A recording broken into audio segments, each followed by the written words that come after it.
Our summer series, Open Air, continues this week as our reporter heads way up north for the Opera Festival in Savonlinna, Finland.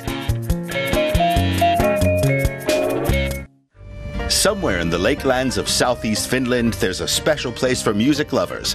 Our reporter's destination is Savonlinna, situated on an island. Since 1912, it has formed the spectacular stage for the Savonlinna Opera Festival. Tervetuloa Savonlinnaan. Tervetuloa Savonlinnaan. Welcome to Savonlinna, indeed. Back when Sweden occupied Finland, the castle helped to protect the border against neighboring Russia. Today, the only hordes of invaders are the opera lovers in the summer who come for the castle, the lake, and the onstage drama. The festival puts on 7 operas in its short season. Since the venue is a medieval fortress and not an opera house, the organizers have a lot of stage rebuilding to do every day. Well, we use the ferry to bring the sets to the castle, and then we are using manpower. So there's in our technicians, there are many young men who are playing ice hockey, and so very sporty people.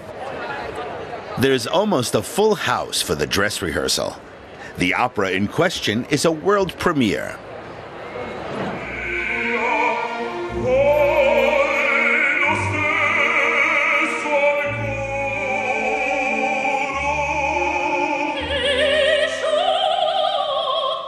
La Fenice is about the destruction of the famous opera house of that name in Venice. It's based on a true story of arson from 1996. The Phoenix, as its name ironically translates, was razed to the ground.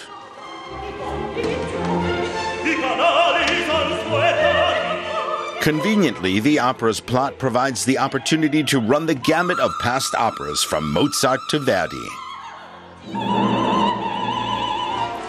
Head of production, Jukka Pohjolainen, is the man responsible for a smooth switch from La Fenice to Aida. He's a native of Savonlinna. It was in the year 79. I was waiting under the stage. I was moving some furniture, and I was listening when Jorma Hynninen, this famous Finnish baritone, was singing Morte de Rodrigo.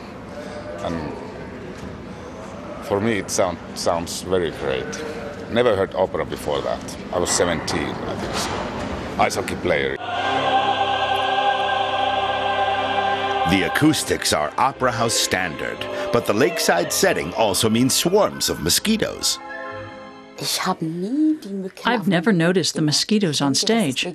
It must be the adrenaline. They must be there, but they don't bother me. But there are other perils lurking here, like having to clamber through a hole to reach backstage. Our reporter struggled, and unlike the performers, she wasn't wearing some flamboyant costume. Soloists and over 100 choir singers have to negotiate the labyrinthine way to the stage. The Scala it is not. And it's all because of a woman who fell in love with Savonlinna 100 years ago, world-famous Finnish soprano Aino Ahte. To mark the centennial, a singer resembling the festival founder performs on the market square in Savonlinna.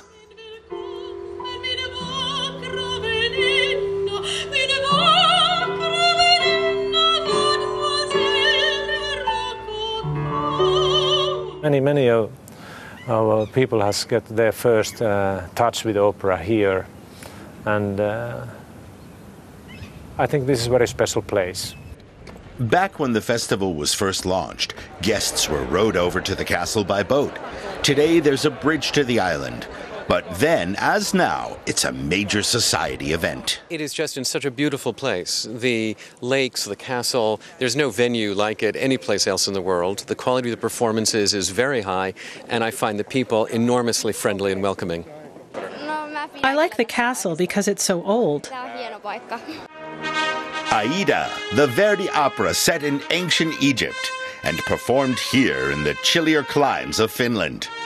A cast including a 120-strong choir and plenty of pomp. As the festival is self-financed, the organizers tend to select the big hits opera-wise, combined with the finest musicians in the country and sumptuous visuals.